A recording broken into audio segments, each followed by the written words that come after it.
The town of Red Hollow had one rule: never go into Black Ridge Forest at night.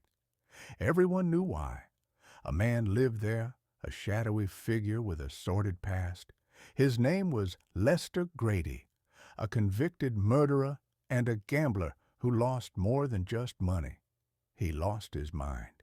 He had a habit, an obsession, one that kept the women of Red Hollow awake at night, checking their locks twice. Lester had once been a regular man, a husband, a father, but gambling had turned him into something else. He bet everything, his home, his family's savings, until he had nothing left. In desperation, he borrowed from men who didn't forgive debts. One night, they came for him, but instead of begging, Lester made them an offer, a trade, his wife, Alice. He led the men to her, tied and gagged. They laughed at first, but then one of them took the deal. The rest, disgusted, turned away. Lester got his money, but Alice disappeared. When their daughter Lillian found out, she ran. He searched for her. His obsession for women twisted into something far worse. Lester was eventually arrested, not for Alice's disappearance, but for killing the man who took her. He claimed the man had stolen what was his. Convicted of murder, he was locked away for decades.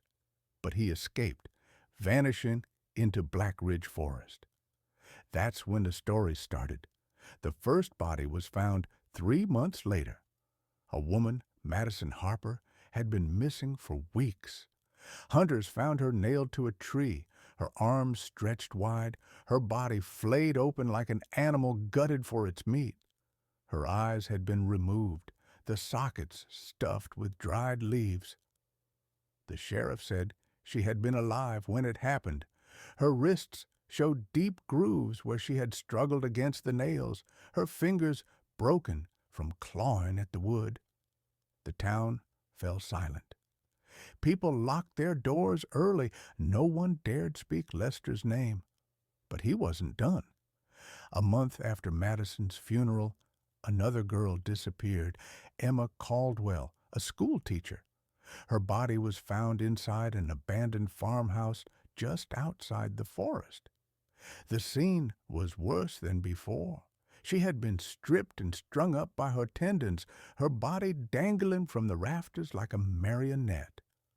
Lester had carved deep letters into her flesh, writing his own twisted prayers into her skin. Some words were familiar: Alice, Lillian. Others were unreadable, symbols of something ancient and insane. The worst part? Her tongue had been nailed to the wall behind her, a warning to anyone who might think of speaking against him. Over the years, hikers went missing. Women would hear whispers outside their windows, footsteps in the night. Some claimed to see him, a gaunt figure, eyes sunken, watching from the trees. One autumn night, Amelia, a young journalist new to Red Hollow, decided to uncover the truth. She dismissed the warnings and ventured into Black Ridge Forest with nothing but a flashlight and her camera. The deeper she went, the quieter the world became. No wind, no birds. Then she saw it, a cabin barely standing. A candle burned in the window.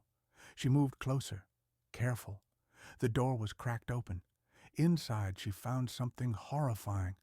Photographs, dozens of them lining the walls, all women, all recent, and in the center one photo stood out. It was her. A floorboard creaked behind her. The candle flickered. Before she could turn, a rough hand clamped over her mouth. She struggled, heart pounding, but he was too strong. "Been watching you," he whispered, breath reeking of rot. "You remind me of her." He dragged her deeper into the cabin. Old rope, brittle but strong, bound her wrists.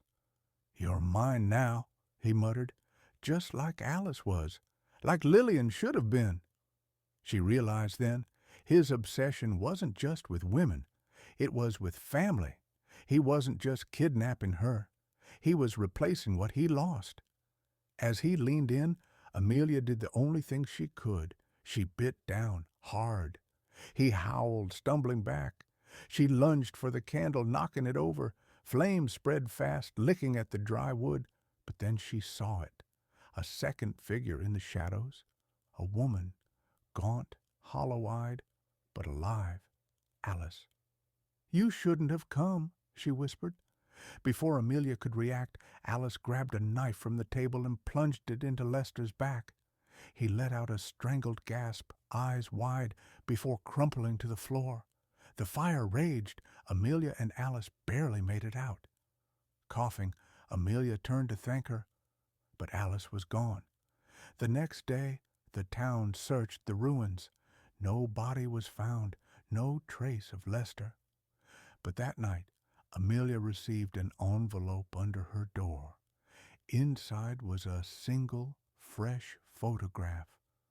Her, standing outside her apartment, and behind her, in the darkness of the trees, two figures, watching, waiting.